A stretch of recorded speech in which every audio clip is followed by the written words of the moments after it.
For me, what I realized early on in my yoga journey was that yoga has this incredible ability to support people with healing beyond other physical practices that we think of, beyond other movement practices. And at the same time, it's really important to be aware of what's in the room, and be aware of the fact that how one person experiences a practice can be completely different than another person. And so with trauma informed yoga, what we're doing is we're creating a lot of choice, first and foremost, and really giving people the ability to adapt the practice and make it their own so that it can really be supportive for healing.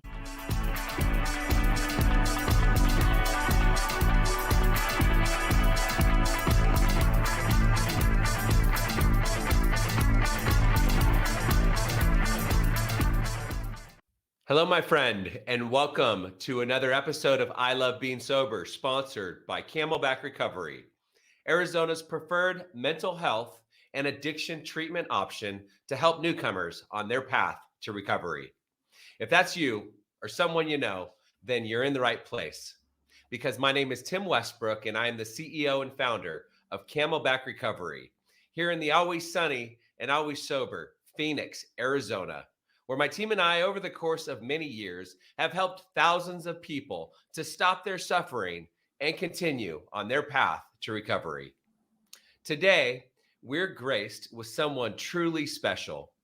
Our guest is a living testament to the power of transformation and the beauty of recovery. Please join me in welcoming Mary Tilson to the show. Mary is a certified professional recovery coach and a trauma-informed yoga and meditation teacher. After bravely overcoming alcohol and drug addiction in 2013, she didn't just transform her own life, but has dedicated herself to helping others find their path to recovery. Mary is also the brilliant mind behind Sun and Moon Sober Living, a community rooted in holistic healing and inclusive support for those on their journey to sobriety. Mary, welcome to the I Love Being Sober podcast. We are thrilled to have you and can't wait to dive into your insights and the profound impact you've made in the world of recovery. Oh, thank you, Tim. Thank you so much for that nice introduction. I'm so grateful to be here. Yeah, this is awesome. We met yesterday and I was on your show and now you're on my show. So I guess that's how it works. And I'm really excited to learn more about your path. Even just in our interview yesterday or in our conversation yesterday, I learned a lot more about you, and we've got a lot of things in common. So this is really cool. Definitely. Yeah, I love chatting with you. Everything. There were just so many dots I was connecting hearing your story too. So lots to chat about. Absolutely. Okay, let's start with what was it like and what happened. We'll dig into what it's like today as we progress through the interview. Give me your quick version of what it was like and what happened. Yeah, I'll give you the condensed version. So basically, my story didn't start too different than many other people when they first get started drinking. I started experimenting with alcohol and smoking weed when I was about 13 years old, and it quickly became the center of my social life. So, all through high school, and I got out of high school relatively unscathed. I always say, while it was very centered to my life, I never had any major consequences that at least didn't feel big enough for me at that time to ever think that I had a problem. It wasn't until I went away to school at the University of Colorado in Boulder and started to experiment with cocaine and start to misuse Adderall and get into Molly and ecstasy that I started to see real consequences of my substance use. And so, that's when I started blacking out. That's when I started to see major shifts in my behavior, like really things that were just so out of character that I would never do when I was sober, getting myself in really dangerous situations. I remember being in foreign countries, passing out, completely blacked out in hotel lobbies, hurting friends of mine, getting myself in situations where I was doing drugs that I didn't even know what was in front of me. I once accidentally blew a huge line of ketamine thinking it was cocaine. And I'm not talking about the way that people are using ketamine now. I'm saying in a terrifying situation, which really, as traumatic as it was at that time, it wasn't enough to make me stop. And so I had my first real bottom when I was And that just speaks to the when you're in the alcoholism and the drug addiction, we're just so careless. We don't care that it's cocaine, it's ketamine, who cares what it's cut with? We just don't even think about it. We're like, there's a big white line in front of me. I'm going to do it. That's exactly it, and I had that happen with a couple other substances, and I remember waking up the next day and thinking, like, I did that with OxyContin once, and I only tried that once or twice, thank God, because I know how addictive it is and how much harm that can cause. But I remember looking back and thinking, "What was I doing?" I've never had any desire. I always wanted those uppers, like, I was always looking, but when that wasn't available, I was like, "All right, just give me anything." It got to a Mm. point where I didn't care. And so I had my first bottom when I was a junior in college. I was on How this co- rapid so downward. so when you were in college is when you started experimenting with other drugs, right? Yeah. And how quickly did that progress while you were in college? It's interesting because I remember the first time I tried cocaine, I really sought it out. I was so excited about it. And I thought I found the miracle drug. Like, I was Right. like, this is it. I can party all night. I can be so much more outgoing and sociable. And then I had Adderall so I could still keep up with my grades. But, the blackouts and the behavior change when I was really drunk and out with friends and stuff, that probably happened within a period of about 6 months. Mm. So, and it was slow, like I'd have a couple nights and just I would always laugh it off. That was my solution, was just to pretend that I didn't care and I thought it was funny, and I was always looking around and finding ways to normalize my behavior because everyone else was doing it. Right. So, yeah, there was consequences. It got bad, I would say, within, around 6 months, just the level of intoxication. Right. But it wasn't until so I started at the end of my freshman year. It wasn't until the end of my junior year, so 2 years later, when it got really bad, to the point that I ended up flying home and leaving school for 6 weeks to go to rehab for the first time in Chicago, which was not when I got sober. It Mm. was, Right, right, it was when I first said, "I desperately need help." One morning I woke up, I could not face what I had gotten myself into. I couldn't face the shame. And I called my mom in a panic and I just said, "Please get me out of here. Please help me get home to Chicago. I can't be here." I couldn't face, I didn't even want to open my door and walk out and see my friends or anything like that. And so next thing you know, I'm thinking, just help me escape my problems. I'll sort myself mm, out. I'm in rehab at Hazelton in mhm, Chicago. And that mhm, was my first experience with treatment. I had no exposure before that to the 12 steps, to anything related to recovery. I didn't know that that would mean I'm meant to get sober for the rest of my life, which at that age, there was just no chance. Like, I just immediately switched off in my brain and I started strategizing, thinking, I have to get through this and make sure that my therapist doesn't say I can't go back to school, because that will be the end of my life in my mind at that time. right. And so I was very strategic with how much I shared. And as I shared with you, though, it was still, the seeds were being planted and I Yeah. was still gathering tools. And also, really important at that time, my mom started bringing me to yoga with her. So I had had a little bit of experience with yoga before, but I was going pretty much daily during that time that I was home for treatment. And when I went back to school, even though I started drinking and, shortly after using drugs, pretty soon after I got back, yoga became a bigger part of my life then. So I was starting to practice more frequently on my own when I was at school. And I think that, even though Did it you took a did you plan on when you went to rehab the first time, did you plan on getting sober for forever, or was it just kinda like, "Hey, let me just go here and do this for a little bit?" Absolutely not. And I did not say, "Can I come home and go to rehab?" I wanted to escape, that was the thing. It was, I wanted to escape the drama, the shame. I just wanted to get away from it all.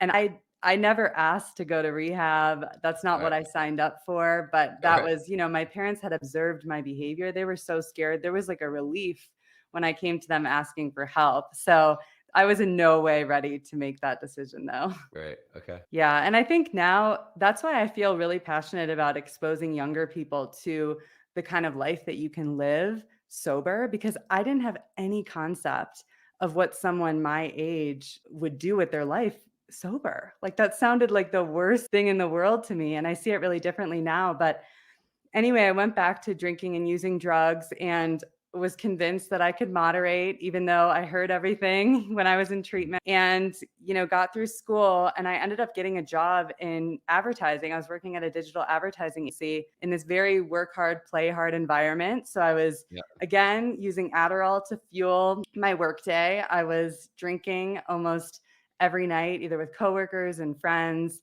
you know, partying a ton. That's when I started hiding my cocaine use, because I realized that it wasn't the norm anymore to be doing coke on a random weeknight when we've got work the next day. Like, the rest of the people were moving on with their lives. They were growing Right. up. They weren't in college anymore.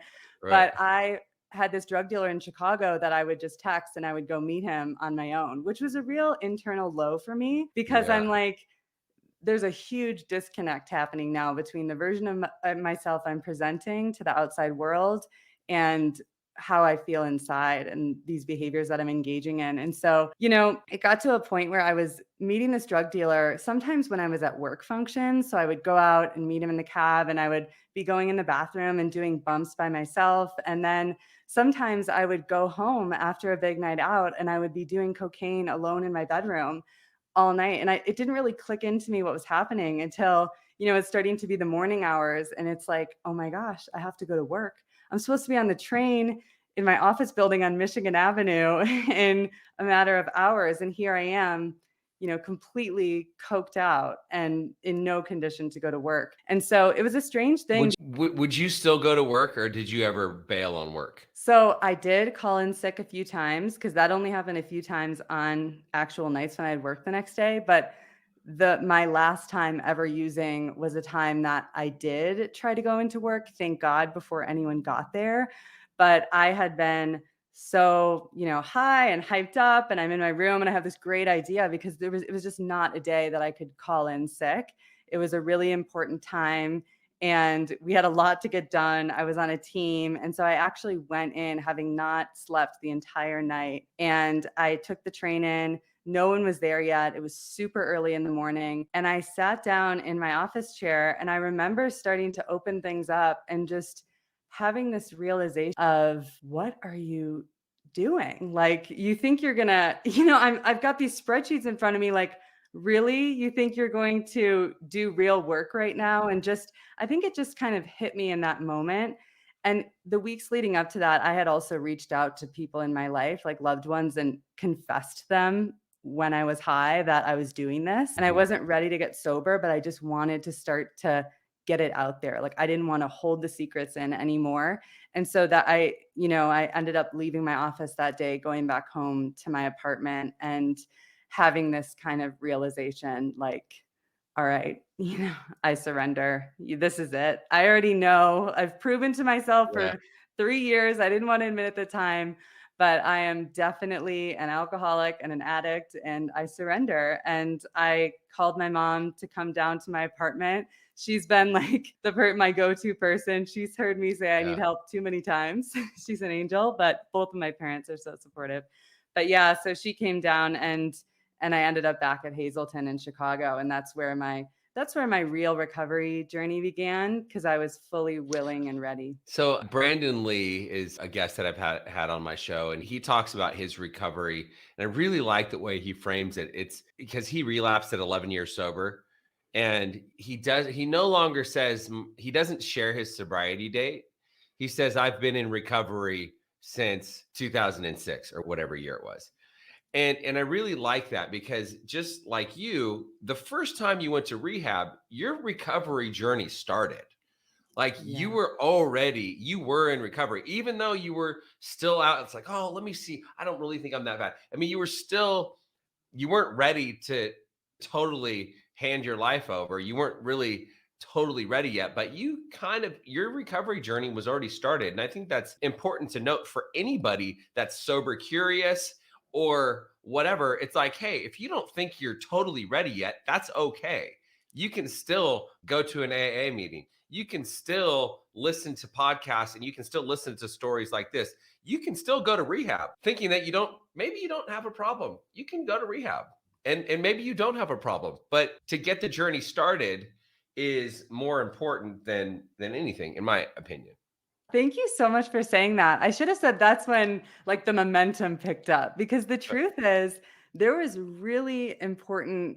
there was a really important part of my recovery happening like you said years before that. Right, Going being exposed to 12-step recovery, knowing that there is this incredibly supportive community of people that meets all across the world at any right, given time of day that will yeah. welcome me back at any time. That was something that was really profound for me.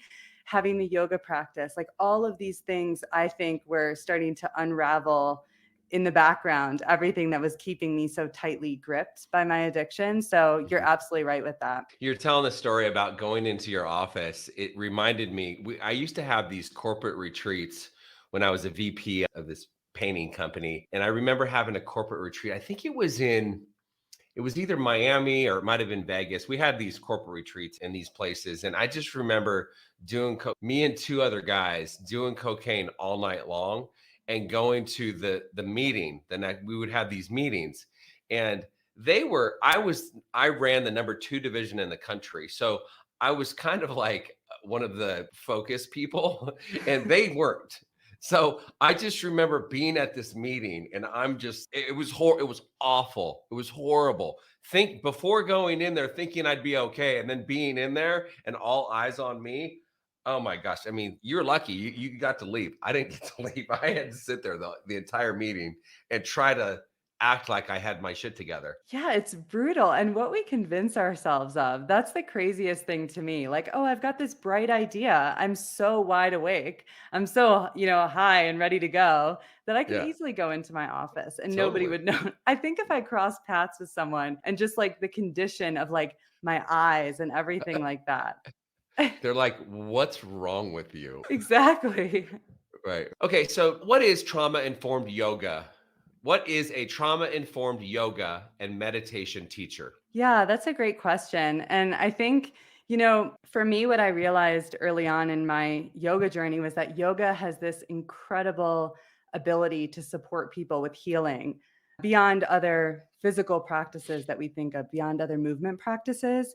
And at the same time, it's really important to be aware of what's in the room, and be aware of the fact that how one person experiences a practice can be completely different than another person. And so with trauma informed yoga, what we're doing is we're creating a lot of choice, first and foremost, and really giving people the ability to adapt the practice and make it their own so that it can really be supportive for healing. And what specific incident happened that caused you to be so passionate about daily movement, yoga, and exercise? Yeah, so it wasn't one specific incident, I would say. It was kind of just realizing the effect that was having on my own life. So, one of the things is my relationship with movement before recovery was always to get fit, to change my body, to physically, fit the Mhm. mold. And it was always really negative to the point that I got to a point when I was in high school, I was like, okay, forget this. I hate going to the gym, watching the minutes on the elliptical. I'm just going to restrict. And so I kind of like restrict with food. So I just gave up exercise and I had this really negative association with it, with just being something that was to kind of like fix my outward appearance. And so, the big shift for me was in recovery, realizing that movement is not just working on the physical body. Like you really cannot separate the physical body and the mind. And so, naturally, with yoga, as I was practicing, I was realizing, you know, some major shifts are happening here. Like, I don't know what's going on, but I do know that this is helping me with my recovery. And that's Mhm. what led me down that path with yoga teacher training and, discovering what the connection is between the 8 limbs and the 12 steps. I stumbled Right. upon yoga of 12-step recovery. And so, yeah, for me, I would say the big shift is, I mean, I can think of specific times in my physical practice when I noticed that. Like, I can tell you one experience that I had after I had tried to go to this summer music festival called Lollapalooza in Chicago when I was newly Uh-huh. sober. Uh-huh. Great idea. Not tell anyone that I'm sober, just try to act normal as everyone else is getting wasted all Right. day and doing Right. drugs. And it was horrible. I had a horrible experience. I felt totally alone. I had no support. And I woke up the next morning thinking, I can't live my life like this. Like, I cannot do this. This is, all the thoughts started coming back because that's what happens when we feel isolated and alone. And so, fortunately, I got myself to yoga. And I remember, towards the end of the practice, lying in this deep hip opener and just feeling this complete release of emotions. And I was crying on my mat for the first time. And I didn't understand why. I just knew that like this was creating an emotional release. This was allowing me to just feel things and be with things rather than just immediately following that same loop I had been on for so many years.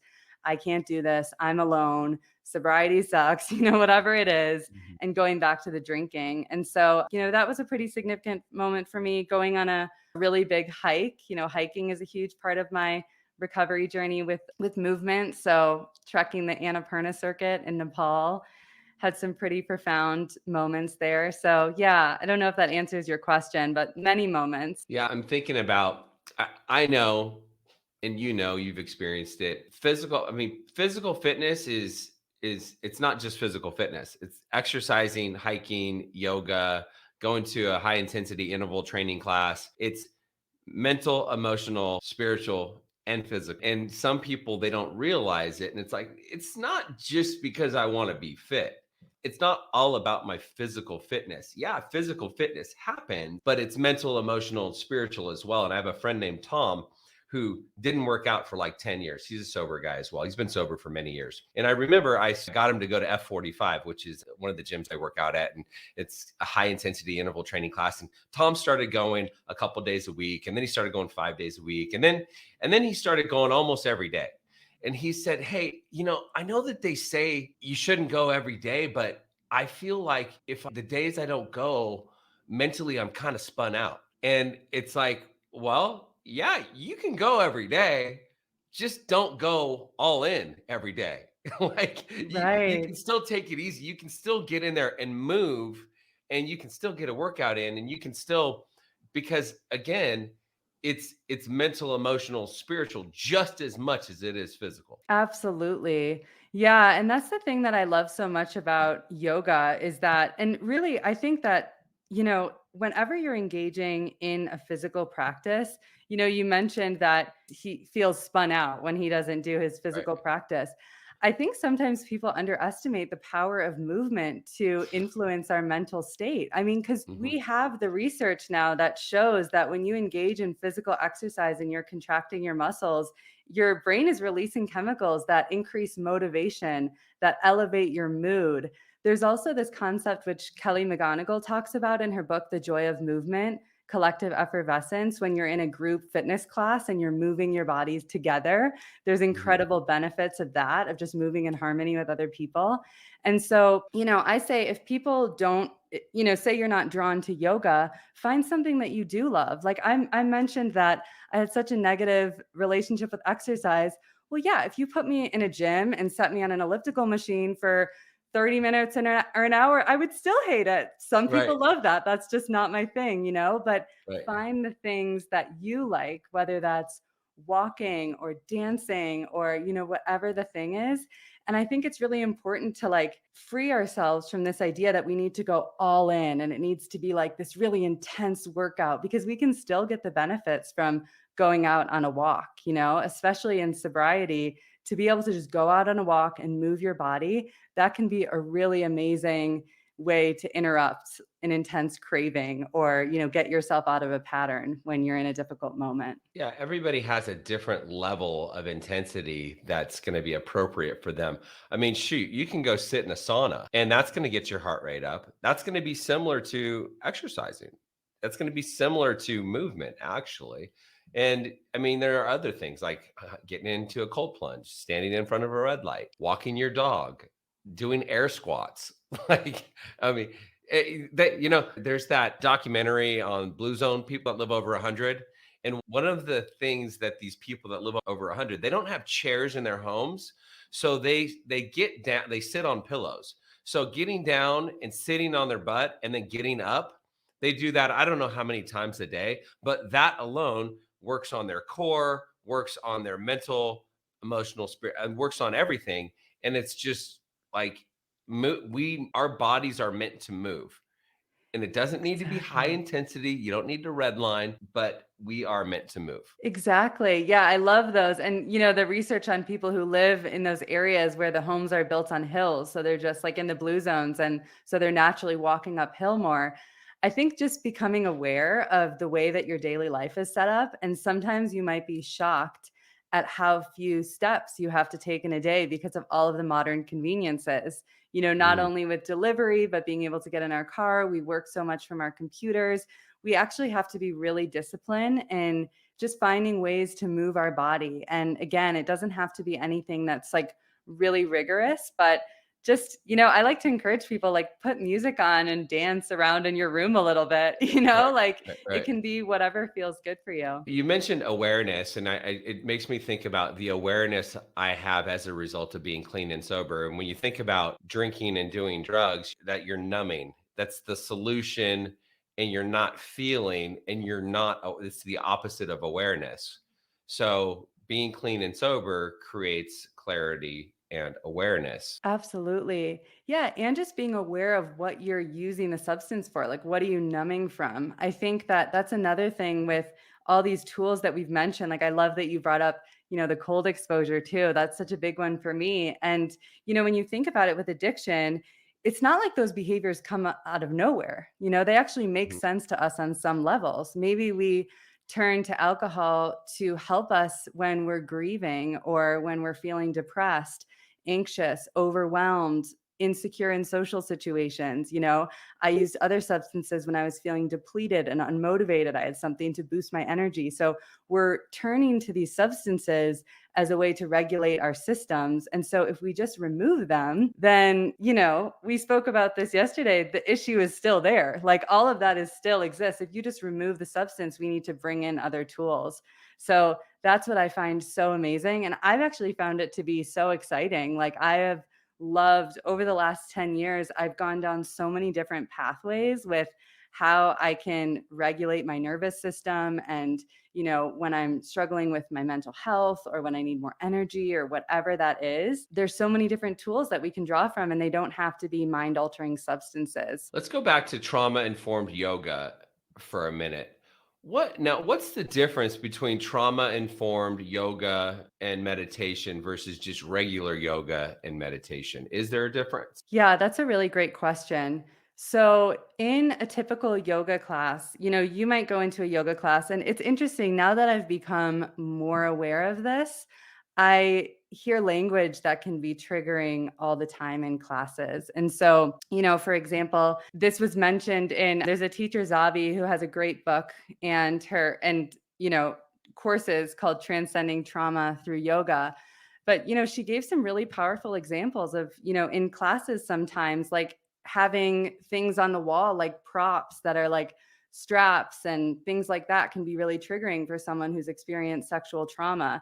To be in a dark room, surrounded mat to mat and have a teacher, touching your body and adjusting you without giving permission to do that can be really triggering for somebody who has trauma. And, I think sometimes we underestimate how many people are moving through the world who have experienced a lot of trauma and who are, potentially going to be having really negative experiences in classes that aren't sensitive to these things. So, a class setting might have options like whether or not you'd like to receive hands-on adjusts or assists. And so really just to be trauma informed is to really take all that into account. And like I said, you can adjust your cues in simple ways like offering choice rather than telling someone directly. And it's interesting because in a lot of my training, a lot of the language was about being really direct with how you tell someone how to move their body. But for some people, offering a choice in that, and giving lots of modifications and options and allowing people to just rest if that's what they need. And so just really invitational language is really helpful because, I think there's a lot more research now about the connection between trauma and addiction, which is like, Mm. that's kind of what led me on this curiosity towards the whole conversation with that. People like Dr. Gabor Mate would say that, Mm. with all addiction, there's, some form of trauma at the root of that. And so, yeah, I think just being sensitive towards that is really important. And also knowing when you are teaching yoga that, trauma lives in the body. Like there's great books like The Body Keeps the Score and Waking the Tiger by Peter Levine that go into more detail about that if you're interested.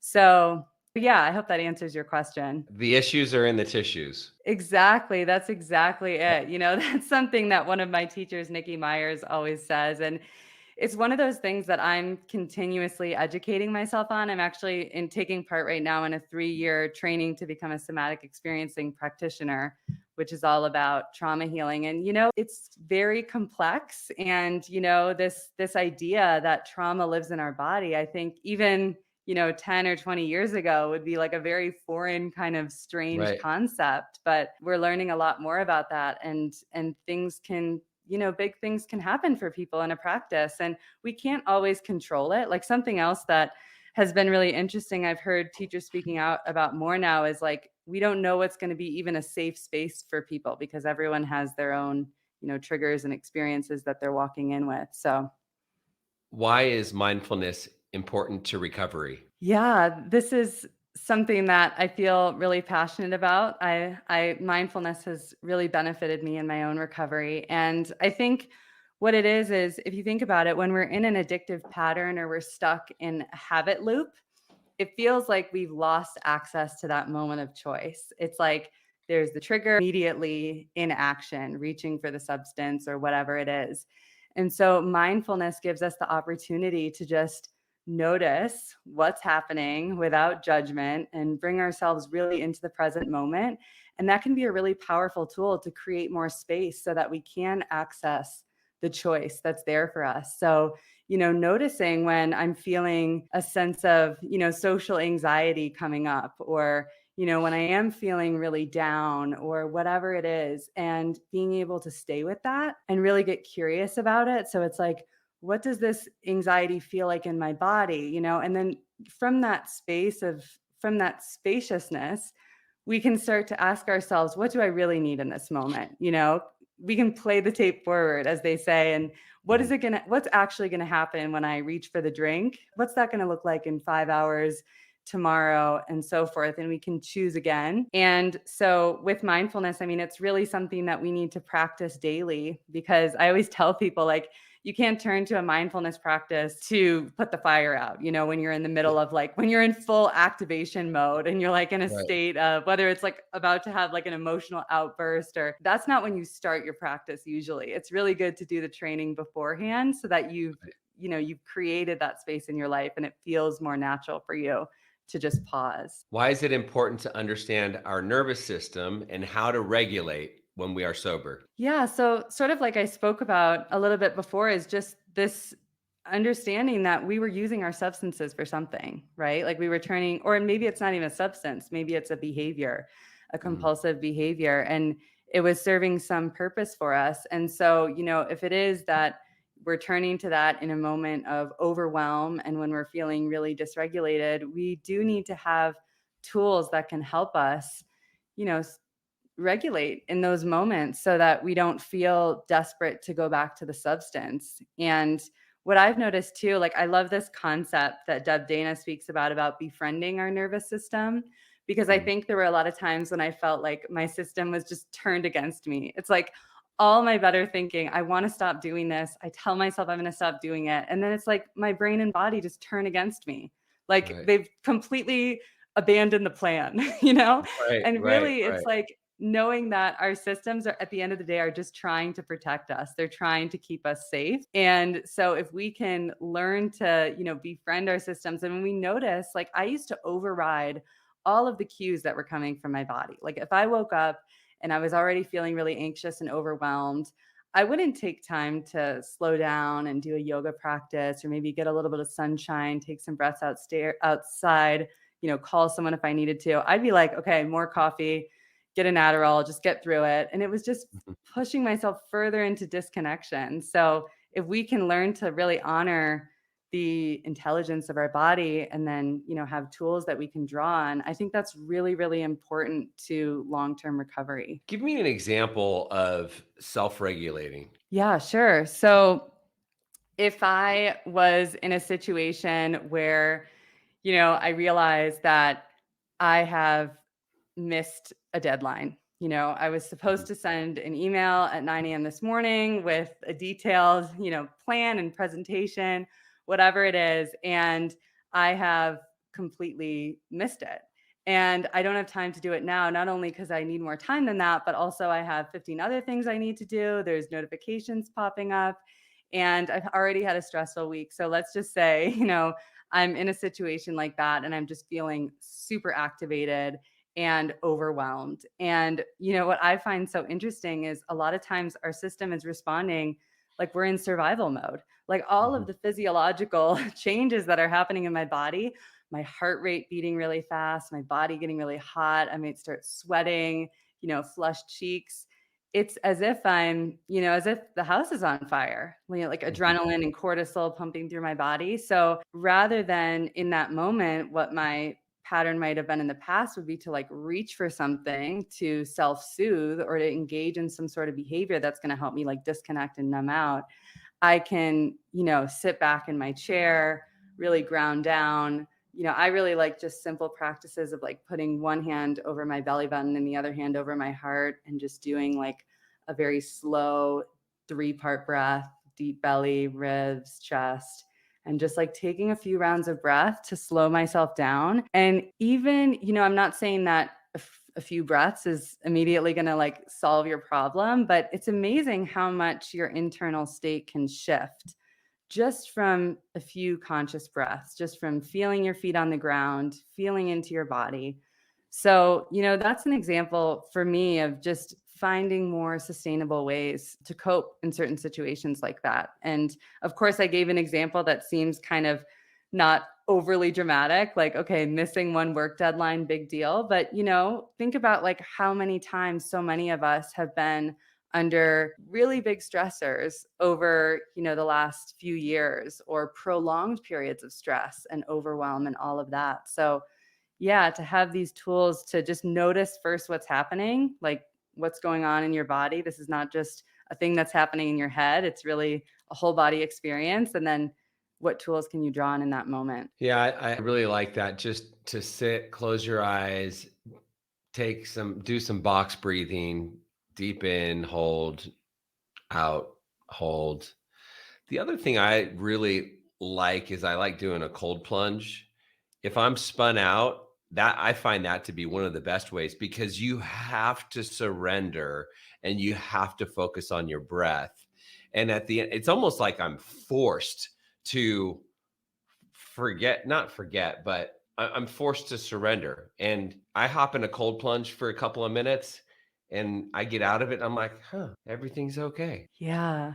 Everything's okay. Absolutely. I love cold plunges, and that's something that I think as a daily practice too. Like I Yep. love the mental training of I think we can find like healthy stressors that we can put ourselves in, and exercise is one, cold plunge is one. Like you're basically choosing to be in a really uncomfortable situation in a sense. But Right. what I find so amazing about that practice is you get in the freezing cold water and it's like, yeah, you realize that mentally you are safe. Like you can tell yourself, I don't need to spring out. Nothing's going to Right. happen. Right. At first, your body is like, I remember the Uh, first times I right. sprung out and I was like, no way. And then slowly with time, it was that same thing, like slowing down the breath and just to be able to get in that peaceful state in the Mhm. ice bath is pretty cool, isn't it? It is. It's amazing. I love it. I love the cold plunge. I have a cold plunge here in the other room, and I'm gonna be hitting the cold plunge before I head to my clinic, and then I'll hit it again later. I have a friend coming over, and we're gonna do a little cold plunge session, so it'll be fun. Cold plunge, hot tub, infrared sauna, red light. I've got like the setup at my house. I love it. Oh, I love it. Yeah, I missed, when I lived in Bali, there was a gym that I would go to regularly that had the whole setup. It was like sauna, cold plunge, the hot tub, and it was like a very social thing too. So we would all go Oh, around in this circuit. And I was so surprised when I moved back to Colorado. I was like, why don't we have this here? It's Yeah. just such a nice community thing. But I did actually find this awesome guy, Justin, who's a breathwork instructor and ice bath facilitator who facilitates what's called Ice Church on Sunday mornings. So it's like, Wow. right, yeah. Okay. So the Sunday Okay, morning group cool. that gets together, it's such a fun group activity too, and Well, reads together in ice baths. yeah, well, it's funny is there's a place called Optimize, which I go to. Michael Roviello and Jesse Meringue, they're the owners and they're friends of mine. And I have a membership at Optimize. I have my own setup at home, but I go there for the community.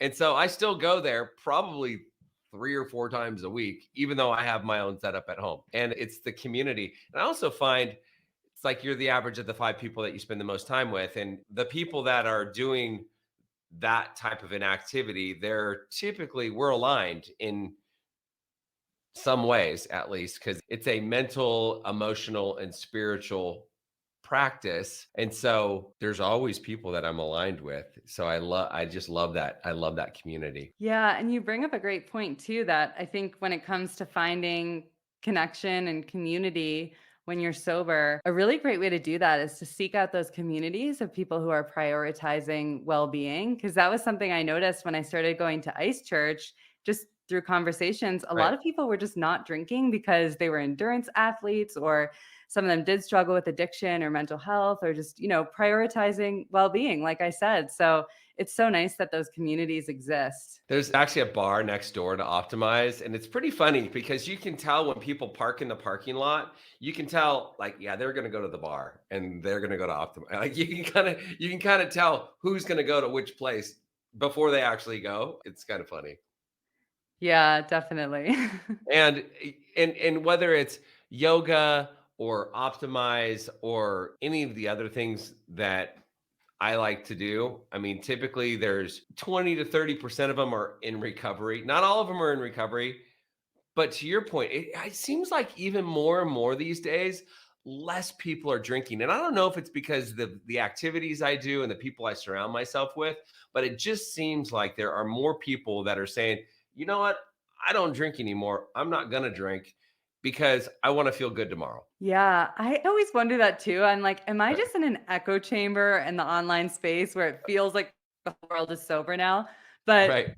I do truly think, because, especially because of all of the research that's come out about how alcohol really does impact you. Like, we've debunked all of these myths about the healthy glass of wine have been debunked Right. now. And Right. now we're Right. actually getting a lot of information about how alcohol contributes to anxiety, how it's, I love William Porter, who wrote the book Alcohol Explained, calls it the anti-fitness because of the Right. way that, yeah. And so I've noticed that a lot of people who are just really in like the fitness space, or just, are prioritizing health, they're just starting to see alcohol differently. So I definitely think that there's a big shift happening, which is so cool, because I remember, like, when I first got sober, the idea of saying that I wasn't drinking or turning down a drink was terrifying. Like, Mhm. I would, get so worked up about it that sometimes I would avoid social situations altogether. And now I think we have social spaces where there's always an NA menu, and so many Mhm. people are choosing not to drink. And I think that's really exciting. Yeah, absolutely. Why is it important to embrace multiple pathways to recovery versus trying to fit everyone into a one size fits all? Yeah, I think I'm a really big believer in multiple pathways to recovery, because, I think that if we think about addiction and what it is, what causes it, who's affected, addiction is caused by such a complex set of factors: biological, psychological, emotional, environmental, social. And it can affect everyone, whether that's, all age groups, gender, race, socioeconomic status. And so I guess, how could we think that there could be just one path is really the question, and I think that what's been really interesting to see happen over time is that previously, I think there was kind of one main pathway. And I'm someone who really benefited from a traditional model.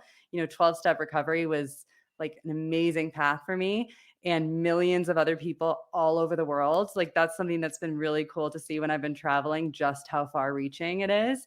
And at the same time, I know people that for whatever reason, don't benefit or, find that there are barriers within that. And, it's not going to be the path for them. And so I just think that it's really amazing to be at a time now where we have so many different pathways. Like there's Buddhist teachings for recovery, there's yoga for recovery, smart recovery, all these different models. And I love She Recovers Foundation talks about multiple pathways and patchworks, kind of looking at how we can make a patchwork to our recovery and drawing on a lot of different tools and practices and pathways to create something that really works for us. And so for me, that's really been it. Like I draw on 12-step recovery, Buddhist recovery, yoga, there's the whole component we talked about with exercise and fitness, time in nature, therapy. And so, yeah, I think that it's a tricky thing, right? Because I'm not saying that, somebody who's in active addiction and has, thought they know the best way for so many times is now going to say like, oh, let me just do this my way. Right, I right. think that you can work with a trained professional, like a therapist or a treatment center, to find a pathway that works for you. But It's not one size fits all. Everybody has their own way, their own path, the things that they do. And it's the recovery journey, like we talked about earlier, is just a beautiful thing and just embracing it. I think the one thing to realize is that my best thinking got me where I am today. Like everyone, that's one of the things is taking suggestions, in my experience, anyways, taking suggestions, realizing that your best decisions got you where you are today. So, that being said, it's like just be willing to take suggestions from some other people. You don't have to do the traditional 90. I mean, there's lots of different things you can do. yeah, I agree with you. I think too, like just finding a path that resonates and really committing to it, like working that program, because a lot of Mhm. times why people think that it's not working for them, it's like, well, are you really working it? Are you following that path fully?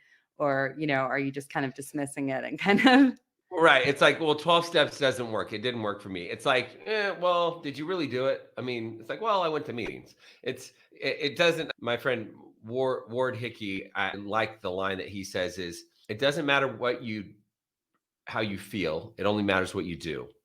This is a program. It's a program of action. Recovery is a program of action. It doesn't matter how you feel. It only matters what you do. yeah. Well, couldn't you see that with meditation too, where somebody sits down, meditates, and they're like, nope, not for me. Uh, This right. doesn't work. I don't Eh, have the bliss that everybody's talking about. right. You got to do it more than one or two times. Exactly. What are some simple techniques for habit or behavior change? Yeah, so I love the whole concept of, studying the science of behavior change and how that works and how to implement habits. So the most important thing that I see consistently talked about with some of the leaders in this work, like I really love the work of BJ Fogg and Mhm. James Clear, of course, is this idea of making it small. And I think I can speak from my own experience as someone who has struggled with addiction. I always wanted it to be the big extreme version. Mhm. So, when it comes to exercise or, having a daily practice with meditation, rather than saying, I'm going to sit down and meditate for an hour every morning and night, every single day, it can be, I'm going to meditate for 5 minutes in the morning, make it super small. And even if that feels like, smaller than the goal that you have for yourself, that even on your busiest day, you can't say that you don't have 5 minutes, or you could even say 2 minutes, Right. making it really small. And chances are you will have more time for that. So the making it small has been really big for me. Also, the consistency. So, having consistent daily practices, because you're kind of like carving out new pathways in your brain. You are creating this new practice of showing up every single day. And that kind of leads into being specific, which is another core piece of it. So, not just saying I'm going to meditate every day, but, after I have my breakfast, immediately after my breakfast, I'm going to sit down and do my 5 minutes of meditation in my meditation corner in my room. Being as Mhm. specific as Right. you possibly can is really important. Again, just eliminating that ability to have choice and the internal debate. It's like, oh no, I'll do the meditation later. I'll make time for it then. And it just never happens. And yeah, another piece that I really love, and, you know, as I mentioned, the work of BJ Fogg and James Clear, amazing resources. So I'm really just Mhm. sharing things that I've learned from both of them. But another piece that I love and that the science backs it up is this idea of celebration. And I think that Mm. sometimes, like, especially with tiny habits, we breeze over it like, oh, it Right. wasn't a big deal. Like, I just did a small workout. It's like, no, take the time to really celebrate that you're somebody who shows up and works out every day. It doesn't matter if it was 5 minutes or 15 minutes. And so that's something that I'm always really encouraging. Like, I have a chat group with my community and I'm like, share your wins. It's so sometimes it's so easy for us to be like, oh, like sharing about, the time that you slipped up or you had a difficult time but no, like share your wins. Get really used to that because there's a lot of positive reinforcement that happens when you're celebrating yourself for saying you're going to do something and actually doing it. Yeah, I love that. I love BJ Fogg. I had him on my podcast, Motivation, Ability, and Prompt. So it reminded me of his process. It's like your ability to do something. The harder it is to do something, the higher your level of motivation needs to be. And then there's the prompt. So you talked about after I eat breakfast, I'm going to go and meditate. So that's the prompt. And BJ talks about if you want to start exercising, let's start with one push up. So you brush your teeth. After you brush your teeth, you do one push up. And that's the goal. And then you celebrate the win because you did your one push up. Most likely, when you're down there, you're probably going to do more than one push up. But it's a win because you did the one push up. It's a win because you did the 60 seconds of meditation. And you can build upon that, but you've got to have the motivation and the ability and the prompt. I love BJ Fogg. I love it too. And, I've really applied that whole idea of like, it's like lower the barrier. We want to like Mhm. do the most extreme version. And I've thought about that with, when I'm challenged, there are other challenges that we might come across, like in early sobriety, for example, going to a social situation sober can feel really overwhelming. And it's like, what if it was enough to just, how can we lower the barrier to make this really accessible and we'll still be able to celebrate ourselves for going? So it's like, just showing up and being there for however long it is, 30 minutes, not staying for the whole night. And this is different than the tiny habits, but you can kind of apply the same logic of Right, like bring the barrier down and then still celebrate yourself, like right. moving away from that like perfectionism or kind of extreme way of thinking, and instead just being like, I just went to my first social event sober. I stayed for 15 minutes. I felt really awkward, but I did it. Right. I think we always want to do our best. We always want to do the best we can, right? And so we're always trying to do better than our best. And I heard a quote not long ago. I don't remember who the quote came from, but don't try to do your best, just try to do better than your worst. So if you're doing better than your worst every time, your average is constantly getting better. Your average is constantly increasing. So and I think that can be applied as well. Yeah, definitely. It's those slow steps. I mean, I had to really like almost reprogram my mind because in active addiction, it's like you're so used to the quick fix and the big hit, Mm, Like it was mhm. like getting used to the very gradual micro progressions. That was a whole like unlearning and relearning for me. But I think that's where the greatest rewards are. What are the benefits of being part of a sober community? Oh, so many. I think, we're social creatures. And I think that we are really wired for belonging. And, you know, part of the problem is I think sometimes when we recognize that alcohol or drugs are a problem in our lives, and we have this really strong association between drinking and our social lives, even though we're experiencing so much harm caused by the substance, it's still like there's a part of us that just craves that social connection so much that that can be Mhm. part of the justification. Now, I'm not saying it's all of it because obviously, like, there's a lot more involved in addiction than just, drinking to be part of a social group. But I do think that having a sober community is really important because we need that sense of connection. Like, that's something that I think is what really makes us human is this sense of, social connection and belonging that we all really desire. And so, within a sober community, there's fulfilling that basic need, but also, it's a space to just normalize your decision to be sober. I mean, we're Mhm. in a culture that like worships alcohol a lot of the time. It's Mhm. so pervasive, especially in our social spaces. And so to just be in a space where, you know, as you mentioned earlier, we're so influenced by the people in our circle. So if we can surround ourselves by sober people that are actively choosing not only not to use substances, but to build fulfilling lives in sobriety, I think that it can be really helpful to help us move past our own shame, because we hear stories and we realize, even though we think that we're really unique for all of the destructive things that we did in our addiction, really it's very common. And, you know, there's the normalizing of that and just removing some of the shame around that, and feeling connected to other people. So I think it's super, super important. To me, it's up there with like all the other things that I do, is to have. Sober community has been so important for me. And again, like to your point, it's making being sober is the norm. It's not drinking is the norm. It's not doing drugs is the norm. It's not getting high is the norm. The norm is to not drink. The norm is to make the decision that is a healthy choice for my mind, body, and spirit. And a sober community is so helpful. Let's talk about your morning routine. What does your morning routine look like? Yeah. So in the morning, it's really important for me to move my body in some way. So, you know, my morning routine has changed and evolved, especially with where I am, but there are some core pieces that stay consistent.